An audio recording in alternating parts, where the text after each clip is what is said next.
Bismillahirrahmanirrahim. Assalamualaikum warahmatullahi wabarakatuh. Alhamdulillahi rabbil alamin. Wa bihi nasta'inu ala umuri dunya waddin. Assalatu wassalamu ala asyrafil anbiya'i wal mursalin, Sayyidina wa nabiyyina wa maulana Muhammadin wa ala alihi wa sahbihi ajma'in, amma ba'd.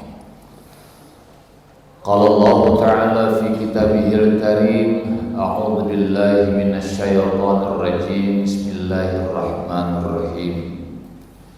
Ya ayyatuhan nafsul mutmainnah, irji'i ila rabbiki radiyatan mardiyah, fadkhuli fi ibadi wadkhuli jannati.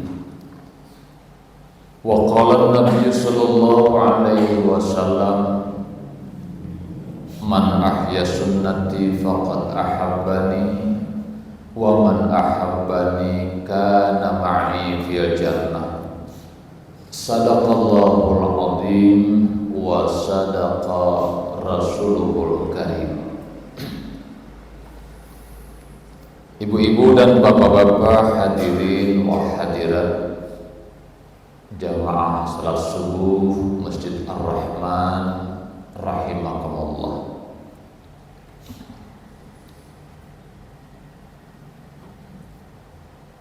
Seandainya suatu hari bapak-bapak atau ibu-ibu sedang membawa sepeda motor atau mengendarai sepeda motornya, atau bapak-bapak dan ibu-ibu sedang membawa atau menyetir mobilnya, di dalam sebuah perjalanan itu, di saat bapak dan ibu sedang mengendarai mobil atau motornya, di persimpangan tiba-tiba bapak ibu menemukan sekelompok polisi yang sedang sweeping. Karena umumnya sweeping yang saya perhatikan itu memang tidak di jalan yang lurus, ada sedikit belok-beloknya. Ketika bapak ibu sudah terjebak di dalam area itu, menemukan polisi yang sedang sweeping, pertanyaan saya, apa yang membuat bapak dan ibu merasa tidak tenang? Satu, apa tadi? Tidak ada surat STNK. Sengaja saya tanya untuk semacam dialog singkat saja, karena tausiah di masjid ini kan tidak ada dialog setelah tausiah. Jadi orang tidak pakai STNK atau STNK-nya mati. Itu yang membuat bapak dan ibu merasa tidak tenang. Apalagi tidak memakai SIM atau SIM-nya sudah kadaluarsa, juga membuat bapak ibu pasti merasa tidak tenang. Apalagi tidak pakai helm. Ini yang paling banyak kita perhatikan di jalan raya. 1 minggu yang lalu saya ke kampus UIN Alauddin, itu kampus saya. Saya menggunakan mobil, ibu-ibu pagi-pagi pakai daster bonceng 3, tidak pakai helm. Saya sudah klakson supaya gak ke pinggir karena saya memburu-buru. Rupanya dia tidak mendengar juga, asing saja dengan motornya. Saya berpikir ini orang pasti mau ke kanan, betul saja, weser kanan, tiba-tiba belok kiri. Tuh, saya dahulu berpikir ini hanya cerita. Saya pikir ini cerita-cerita temannya. Ternyata saya mengalami sendiri, ada ibu-ibu tidak pakai helm, bonceng 3, ada anak-anak di belakang depannya juga, yang wiser kanan ternyata belok kiri.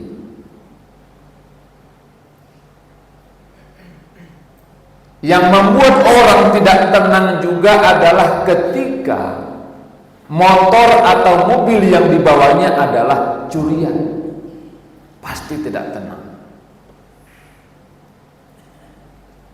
Suatu hari saya menemukan anak mahasiswa sepertinya, ketika sudah kejebak di dalam area sweeping, dia mutar balik, akhirnya dia nabrak trotoar dan jatuh, ditangkap polisi juga. Pasti saya meyakini anak yang mutar balik ini banyak pelanggarannya, mungkin helm, mungkin SIM, mungkin STNK, atau bisa jadi curian. Analogi ini sebenarnya adalah sebuah sketsa tentang kehidupan, bahwa hidup ini sesungguhnya memerlukan 2 kata kunci utama. Yang pertama, kita perlu kesenangan, tapi juga lebih perlu lagi adalah ketenangan. Lalu pertanyaannya, kenapa orang tidak tenang dalam hidup? Jawaban sederhananya persis seperti sketsa yang saya gambarkan tadi. Kenapa orang tidak tenang dalam hidup? Jawabannya karena pasti banyak pelanggaran yang dilakukan di dalam kehidupan. Pasti banyak dosa, maksiat, dan pelanggaran-pelanggaran lain yang dilakukan di dalam kehidupannya. Itu yang membuat manusia pasti merasa tidak tenang. Setiap orang bisa meraih kesenangannya kapanpun. Bisa orang senang nonton televisi, senang dia ada hiburan. Pergi ke pantai dengan keluarga, dia senang makan-makan di sana. Goes dengan teman-temannya setiap hari Minggu, dia senang karena bercengkerama. Tetapi tidak semua orang berhasil dan mampu menemukan ketenangan di dalam kehidupannya. Banyak orang-orang yang saya sebutkan tadi itu mengalami kegalauan di dalam kehidupan. Kalau Bapak buka Google, tanya Google, tulis di situ tokoh-tokoh dunia yang mati atau meninggal dalam keadaan tragis, banyak sekali dia munculkan tokoh-tokoh dunia ini. Apakah mereka orang miskin? Tidak. Mereka orang berpunya. Apakah mereka tidak memiliki jabatan? Juga tidak. Mereka diantaranya adalah memiliki jabatan. Tetapi kenapa mereka terjun bebas di jembatan Golden Gate dan tewas di dalam air atau lautan di bawah jembatan Golden Gate? Kenapa mereka terjun bebas dari lantai 7 hotel kemudian meninggal dunia? Kenapa orang-orang ini menabrakkan dirinya di kereta? Jawabannya adalah mereka mendapatkan kesenangan di dalam hidup tetapi gagal menghadirkan ketenangan di dalam kehidupannya. Itulah sebabnya kita senantiasa berdoa kepada Allah Subhanahu wa taala. Rabbana atina fid dunya hasanah wa fil akhirati hasanah wa qina adzabannar. Itulah kenapa kita berdoa, Allahumma antas salam wa minkas salam wa ilaika ya'udus salam fahayyina rabbana bis salam wa adkhilna jannata darussalam tabarakta rabbana wa ta'ala ya dzal jalali wal ikram. Kita memerlukan bantuan Allah agar Allah menghadirkan ketenangan di dalam kehidupan dengan cara yang pertama, tidak boleh melanggar aturan. Apakah manusia tidak pernah salah, Ustaz? Manusia pasti salah. Tidak mungkin kita ini bersih suci seperti bersih dan sucinya malaikat, karena al-insanu mukhal khata'i wan nisyan. Tapi jangan banyak pelanggar, jangan banyak menumpuk dosa di dalam kehidupan ini. Itu pesan daripada ajaran agama, pesan Allah dan pesan Rasulullah sallallahu alaihi wasallam. Jangankan banyak, kadang sedikit saja, sebut seperti kaca spion. Kaca spion saja itu, kalau misalnya tidak ada kiri kanannya kaca spion, ketika menemukan sekelompok polisi sweeping, kita merasa juga tidak tenang. Itulah yang dialami oleh salah seorang senior kami, sahabat kami juga, lebih tua dari saya.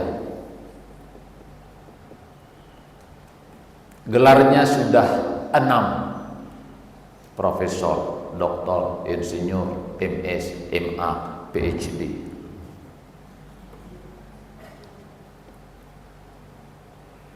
Menyampaikan ke saya, dia bilang sesungguhnya ada di ujung-ujung kehidupan saya sesuatu yang mengganjal, sesuatu yang membuat saya tidak merasa tenang di dalam kehidupan ini. Saya bilang, apa bro? Dia bilang, dahulu saya pernah kuliah di Filipina selama 2 tahun mengambil master. Loh, kenapa di Filipina? Saya selama kuliah itu tidak pernah bayar bus. Wah, bagaimana bisa? Tidak pernah bayar bus? Apa gratis? Dia bilang, tidak. Jadi bagaimana caranya? Ku akali. Oh, niat akalannya. Ya, bagaimana modelnya? Nah, dia cerita supaya Bapak mudah menggambarkan, menghayalkan cerita ini. Maka saya tarik Filipina itu ke Makassar. Gambarannya, kita ini kan di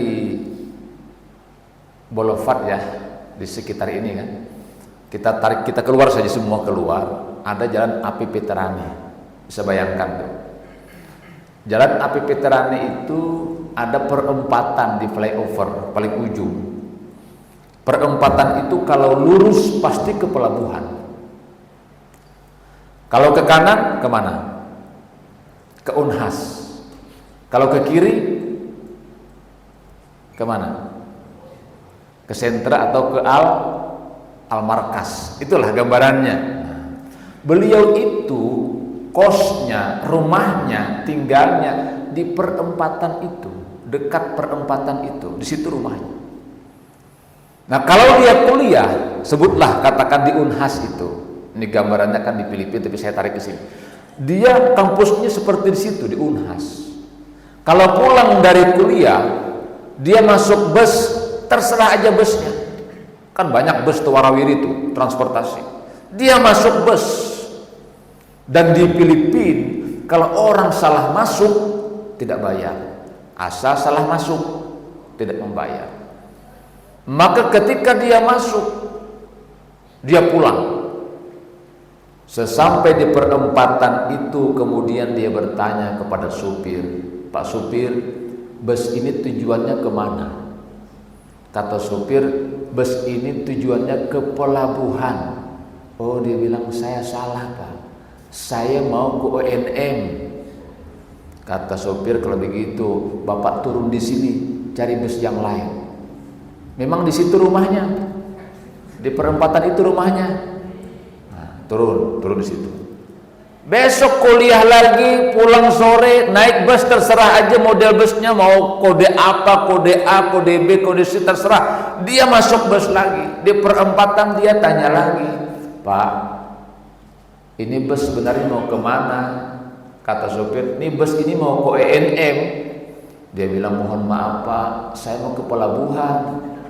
Kata sopir, Pak, ini salah bus, cari yang lain. Turun makin di sini, ada nanti kita ketemu bus di sini. Turun di situ dia. Memang rumahnya di situ. Hari-hari begitu, tidak pernah bayar Pak. Nah,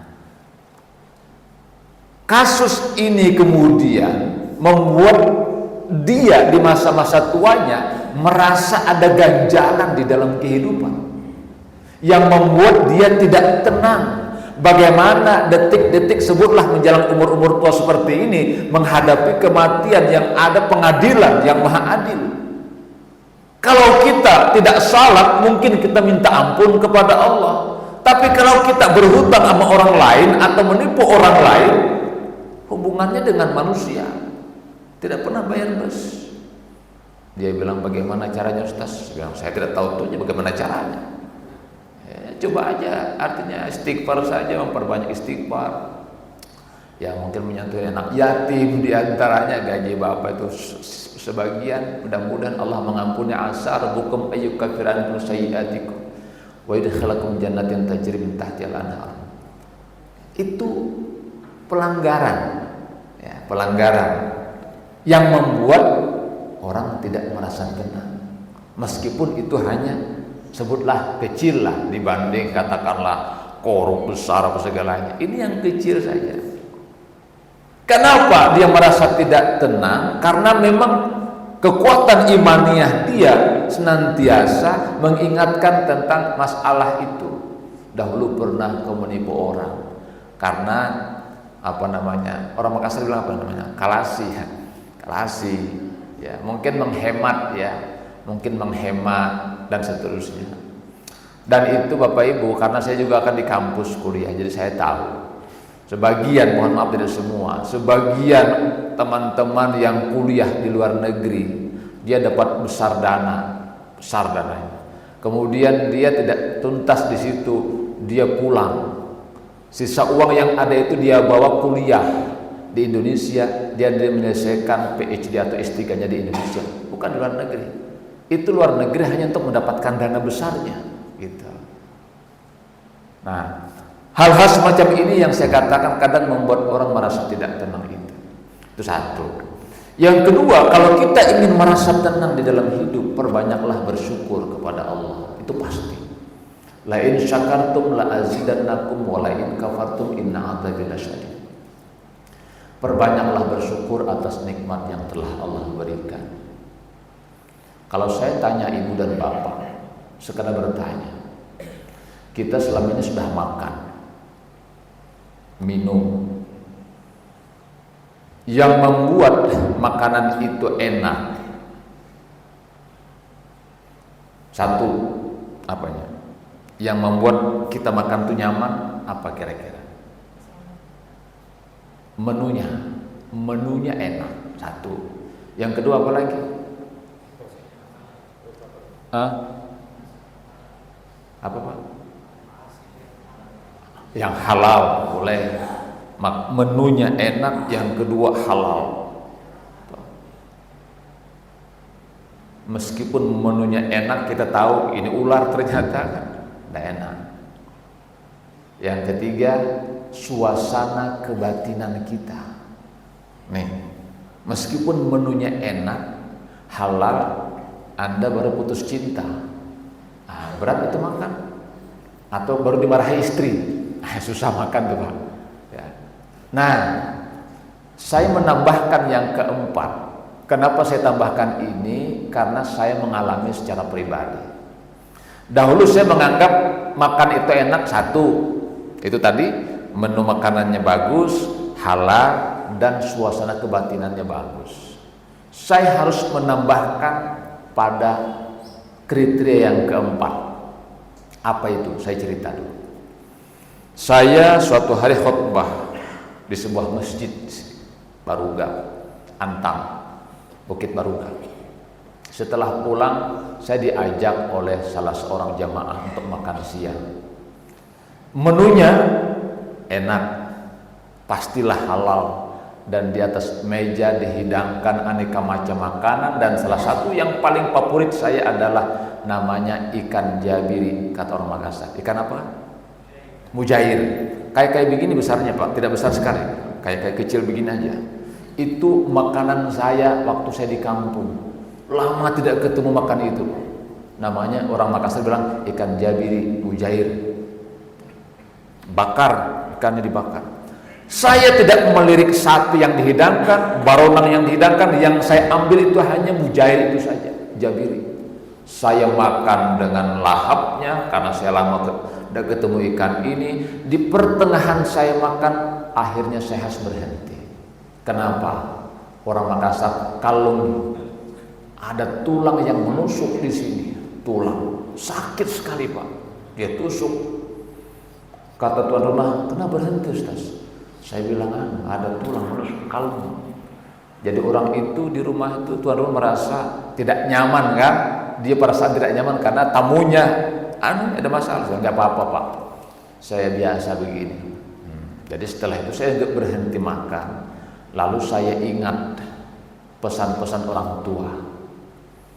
Pesan orang tua kalau terjadi seperti itu, minum saja. Minum. Saya minum 2 gelas, tidak turun. Saya ingat lagi pesan yang kedua, kata orang tua, kalau kau itu seperti terjadi, maka ambillah nasi, kemudian kamu kepal-kepalkan nasi itu. Kemudian telan, jangan dikunyah, langsung telan saja. Saya coba ambil, saya kepal-kepal begini, saya masukkan di mulut, saya tidak kunyah, saya telan, tidak turun juga. Tambah sakit.